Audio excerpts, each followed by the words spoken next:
It's been a week with Zach starting to do some marketing for deals, mostly SMS, Yep. right?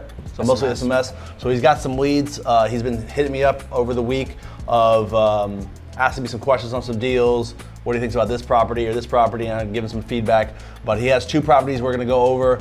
One's an out-of-state deal that he had somebody on his team. So he already created other people like working for him, doing some calling for him as well. So that's great. That's an awesome first step.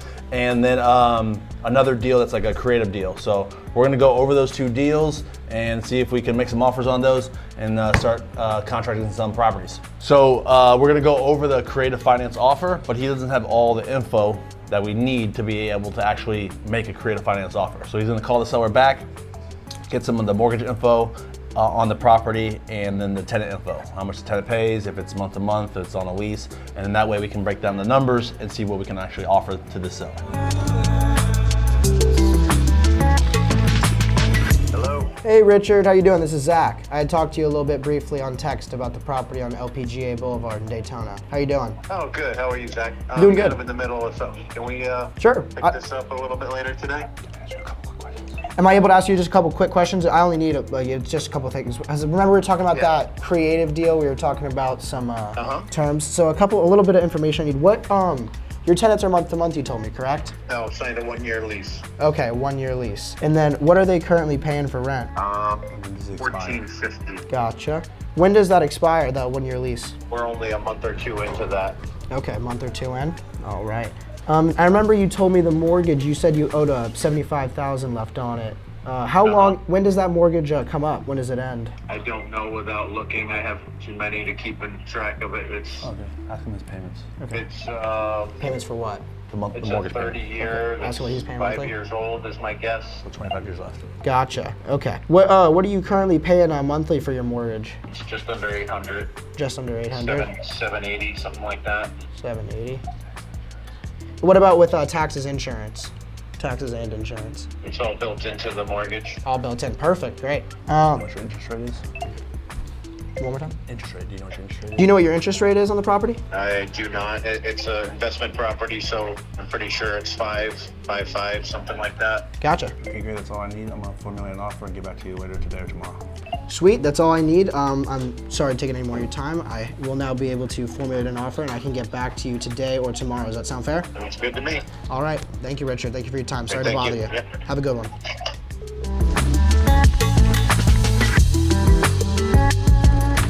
So he's getting $14.50 rent, payment $780, PI, TI, principal, interest, taxes, insurance. So the only thing else that should come out is like maintenance factors. Typically you want to have like a 10% maintenance factor, so $145 towards repairs. So $525. So making $525 a month off of that property. So this is what you're gonna base the cash flow off of what you can pay him because he has about 100K in equity. So he's gonna want some money each month as well. So you wanna make sure, it's all based on a cash on cash return on what you're gonna do on this property. A couple ways you can buy this deal. First I'm gonna start like a full price situation. So 180. Let's make it 175 to make the numbers easier. So it'll be like, hey, my first offer to you will be 175. We'll take over 75K, the property subject to, and I have to give him 100 grand. Now I have to base my 100 grand off of pretty much this payment. So this wouldn't be maybe recommended for everybody, but I could be like, hey, I'll pay you 175, which is retail for the house, and I'll pay you, I'll take over your mortgage, and I'll pay you, you can do no money down, and I'll pay you $500 a month for 200 months, right? So you have no money out of pocket, you're gonna pay the closing costs, which could be like 2%. Yep. And then you're pretty much breaking even. But you're getting into the deal pretty much 3-5 grand. Now you have a house, you get tax depreciation, you're in this property, you're making 25 bucks a month, you're not making anything. The struggle is on these properties, if you don't have a lot of capital, the AC goes out, you're out 5 grand. Yeah. So you have to make sure you have money on these deals. Not every rental property is like passive, like there's money that needs to be put into these deals. Yeah. Every rental property I have, I literally don't spend any money. If like I was getting this whole 525, it just sits in the bank account because it's eventually gonna have to be spent. Yeah. On repairs or something, even with this maintenance factor. Because a roof doesn't, you know, this times 12 is not gonna cover a roof that needs to be replaced No, it's in not. 2-3 years. So other ways you can make offers, and it's always good to get an idea from him of what he's looking to get. So is there any immediate cash needs? He's like, well, if I sold the house, I would want at least 20 grand down. Or hey, I want to make sure I'm getting, right now I'm cash flowing 500 bucks a month. I want to maintain that. So something like that, this is where he maintains that. He's maintaining that same exact cash flow. And he's locking in a high price now on that property. So there's other things. He's like, well, 200 months is a long time. Okay, well, I can do 500 bucks a month for 100 months and then balloon payment on month 101 for 50 grand. Do you prefer balloon or do you prefer the longer months? I prefer no balloons. Yeah. But if he wants that, then I'll give it to him. Especially because this is 0% interest. There's no interest in here. So each payment goes towards principal. And then the farther out you have time, like he's not gonna get his last payment until 200 months. It gives me more ability to say, at month 100, if I didn't have a balloon, at month 100, I could go to him and be like, hey, I ran into some extra capital. I got 30 grand. I know I owe you 50. Would you take 30 grand right now? And he'd be like, yeah, I'll take 30 grand right now. You just saved 20 grand. And then say, the tenant's moving out, and like, I'm just gonna sell it after this tenant moves out. I paid him off, I got a 20K discount. Now the tenant's gonna move out next month, I'm gonna clean it up, then I'm gonna sell it, and I saved 20 grand immediately because I discounted him before he knew I was gonna sell it. Yeah. So when you have that, you had always the ability with the seller to renegotiate or pay them off quickly for a discount. The house I live in, I did the same thing. The guy actually asked me for a discount. I owed him $44,000 over 5 years. 3 months later, after we did the deal, he's like, if you could just pay me off right now, I'll take 22 grand. I said, how about 18? So he discounted himself 26,000 in 3 months. Crazy. So that's a big discount. And he asked for it. Yep. So then another offer you can make this guy is with the down payment. So you can say, hey, I'll give you the 175. I'll give you 10 grand down. The balance is 90. And then we can amortize it. Say, hey, 90 grand at 3% on a 30-year mortgage. And we'll figure that out. $355 a month. So now I'm doing $355 is his monthly payment to the seller. So now my cash flow is $170 a month. So I'm making $170 a month, but I'm putting out 10K to him. I'm gonna pay closing costs. Should be like 3,500, but just say 5 grand. There's really no other costs, needs no repairs. He just signed a lease. Everything's probably fixed up. So this is mostly your cost. There's no arrears. There's nothing else that really has to come out of pocket. So you're out of pocket 15K. You're making $170 a month times 12. That'll be 340. So you're making $2,000 on 15 grand. That would be what percentage? Math skills have deteriorated. It's like 15%, I think. Yeah, it's like around there. 15, 17%.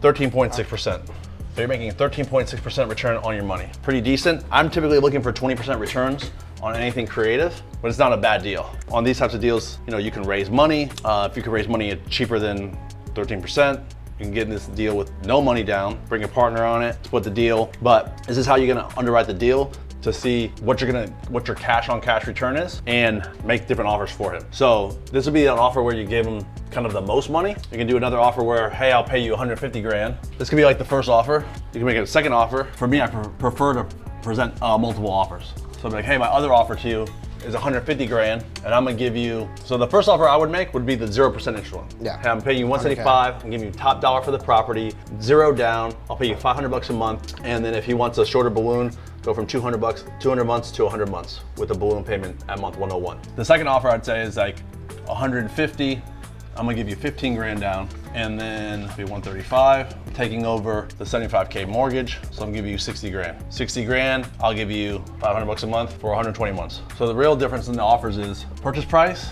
0 down, so he's getting some money now, and then he's getting typically the same monthly payment. And you can even, on this one, because actually you're gonna want a cash on cash return, you could say, I'll give you $300 a month for 100 months, balloon, month 101 for 30K. So this will be offer 2, offer 1, $500 a month, 100 months, balloon. But at first you want me to offer that 500 for 200 months? And just, if he doesn't like it, go to the 100 balloon? Yeah, I would do that for 50 grand. So offer 1, offer 2, this one you're giving him down payment. This one you're not giving him down payment, but you're giving him the higher price. Then on this one, you give him a lower monthly payment. So he's getting no down, higher price and higher monthly payment. This one he's getting a lower price, but he's getting more money up front, and he's getting a lower monthly payment. So it's really just gonna be based on his motivation. On this one, what he needs. So on this one, your cash on cash return would be $225 a month times 12 will be $2,700. You're putting 15 grand down plus 5K for closing costs. You're out 20K, and that's 27 divided by 20. It's that same 13.5%. So overall, is it typical that the percent like that stays the same with the different offers, or is that just kind of It just happens to be that number. Okay. But I would, you can do creative financing a million different ways. It can work 1,000 different ways. You can pay him $225 for the property, no down, and pay him $100 a month, and it could be a better deal for you because you're getting cash flow. You're paying a much higher purchase price, but maybe he doesn't need a balloon, he doesn't care. So you always want to get an idea of like what from them is like most important. Hey, what's the most important to you? Like the purchase price, your monthly payment, your down payment, you getting paid off in a certain amount of time. And that way it gives you an idea of the terms, what's the most important to him. And then you can work just an algebra equation of figuring out the rest of the numbers. If he's like, well, I want to make sure I get 175, or I want to make sure I get at least $500 a month. Then you can backtrack the numbers to make it work for him so that it also works for you. Hey, I can give you that if this is what it looks like. So you kind of like partnering with him on terms. Exchanging. Yep. Cool. So got that? Makes sense? Any questions? No, that actually makes a lot of sense, and that now I know how to present them too. I've never seen them like structured out. This was all foreign before. Now this makes a lot of sense. And you can literally structure them so many different ways. You could be like, hey, for the first year, I'm going to give you no payments, and then I'm going to start your payments. I'm going to start paying you. Maybe if it's vacant and needed repairs, be like, I'm gonna start paying you once I get a tenant in the property. So like, you're literally just negotiating with him. So anything you wanna do is possible, it's just a negotiation. Yeah, so I need to get more info out of him tomorrow. Yes. Like that house looks like a piece of garbage compared to the other house. Like it's built weird, it's built up weird, the curb appeal is weird, it looks different, but like the price you're talking about is drastically lower than that ARV comp. Yeah. And even with the ARV, even with the Zillow value, what it said it is, like at that Zillow value, you're literally like 20% of the price. So even if it needs a full rehab and it's $40 a square foot, you're at 40, 50K in rehab, you're gonna be able to make, there's definitely plenty of room there in the spread. So you can probably still sell this for 50, 60, 70 grand and make money, and there's still room for somebody else. So I would just try to lock this up as quick as possible on a wholesale contract, and then we'll start finding buyers for you. I'll tell you how to find some buyers, and we can help you also because we have buyers in Wisconsin as well. So I just lock it up right away. Yeah, that's why that's kind of why I was like, all right, let's just run with that 26 because it was that low. I was like, let's just. But he said he has to confirm with the two other family members. They already said they agreed on that price, but he just wants to double check before he puts pen to paper. But what should I do about that comp? Should I not use it? Like, no, because that's what I was using my ARV for. I got a 210 ARV from that 218. Yeah, you can use that comp, but I would discount it because it just doesn't look the same. Like I would try to find something that looks more similar. That's a funky, weird house, so you might not find anything that looks similar. But what I would do, because it's such a great price, you don't always have to essentially, when you market the properties, tell people the comps because they're gonna do their own comps anyways. So instead of saying, hey, you can say these are my comps, but a lot of times we gotten away from like even providing comps. It's like, here's the deal, and they're gonna go look at it. There's enough resources. They're probably, someone in that market is gonna know that area better. And then not everybody also is a rehabber. Yeah. So people are gonna buy that at that price and say, hey, I can put 30 grand into it and rent it for $2,000 a month, and it makes sense for them. And it doesn't matter if the ARV is 200 or whatever it is, they're basing it off the cash flow. So if you just show them a deal and say, hey, this is a deal, this is buy 50 grand, the cheapest house in the whole county, there you go. And you're making 30, 40 grand yourself. So you obviously want to make sure you're in the same ballpark range, but based on the Zestimate, based on the other comps you are seeing, you're at a price that's drastically lower than anything else.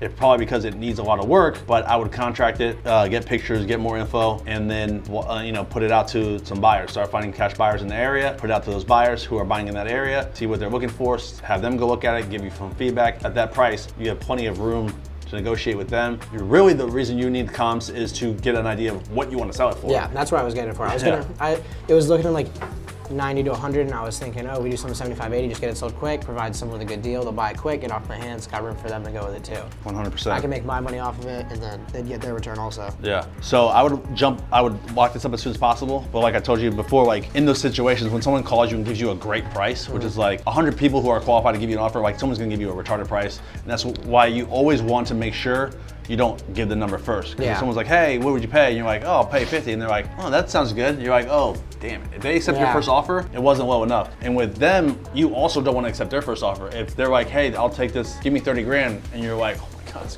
it was, deal. I'm pretty sure it was higher. And then I told my partner, or the kid on my team, I was telling him we need to be at it needs to be 20 to 25. It's got to be around there. And then he was pitching them 20. They said 28, and he was like 25. And then he said, well, we agreed on, me and my family were talking about 26, and then he said, I'll ask him about 25, I'll get back to you. And then from there, I was just like, well, we're negotiating over $1,000 here. I was like, we're going from 25 to 26, like, give him $1,000. Like, let's just get it under contract at 26, because it's clearly way below what we could sell it for. There's but definitely money to be made. If ever in the future, like, it's a deal, if they're like, hey, I'll take 30. You don't always want to jump at the number and say, I'll take it. Because then they're gonna be like, oh, I was too easy. I could have got more. Yeah. You want to give them a little battle and feel like they won. Hey, like I don't know if 26 is gonna work. Like let me see. I'm really like at 24.5. Do you have any flexibility? They're like, no, we're stuck at 26. I'm like, oh, and then like play a little Hollywood and be like, okay, let me talk to my partner one more time. Be on hold for a minute. I'm like, oh, I battle them. We're arguing over $1,500. We'll go up to $1,500. I really appreciate it, but and just give them like they won instead of just being like, I'll take it, because they're gonna think they're gonna have seller's remorse. Yeah, you're gonna not be happy about it. Cool. So I would just lock that one up, and then we could start. Once you get it locked up, we get photos. Once you have photos, then you'll be really able to gauge. What about it? Because I remember the person. The sales price. It had to do with chemotherapy, like cancer. People were getting sick, and the house just needed to like get let go quickly. What do I do if I can't get a full amount of pictures from that property? No, you just hire someone. You'll be able to get full pictures. You just hire someone, like 100%. Okay, yep. Okay. We always attempt to get it from the seller, but if they're hard to deal with and they don't like really have like an iPhone or something like that, then we'll just pay somebody to get it done. Gotcha. And then if anything, like you can also get a full inspection report too. So you get someone to get a full inspection report, go out there, give you the full report, and then that's something you can give to the buyer and say, here's the property, here's the numbers, here's a full inspection report. It makes it easy for them to make a decision. Sometimes they might not even have to look at the property. They'll just buy it based on the great price and the inspection report saying everything about the property. That's what I was thinking about, just listening at something like 80, 85, trying to sell it around there, because I think I saw something about that on YouTube. It was like, if you provide good deals, people are gonna just buy it quick, your first price. If your price is too high, you're trying to milk every little inch out of it, people are just gonna wait for your second price drop. If you just give them a good deal, move on quick,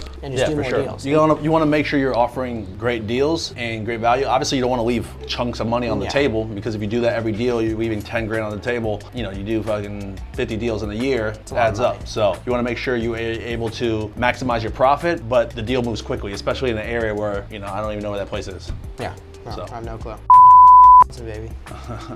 So, write up the contract, put it out there. Are you able to help me with a purchase agreement? Yeah, I'll give you the purchase agreement. Yeah, I saw it on your YouTube channel, purchase agreement instead of contract. I told my team to start saying that. And it sounds way less harsh. It's a lot more friendly. Cool.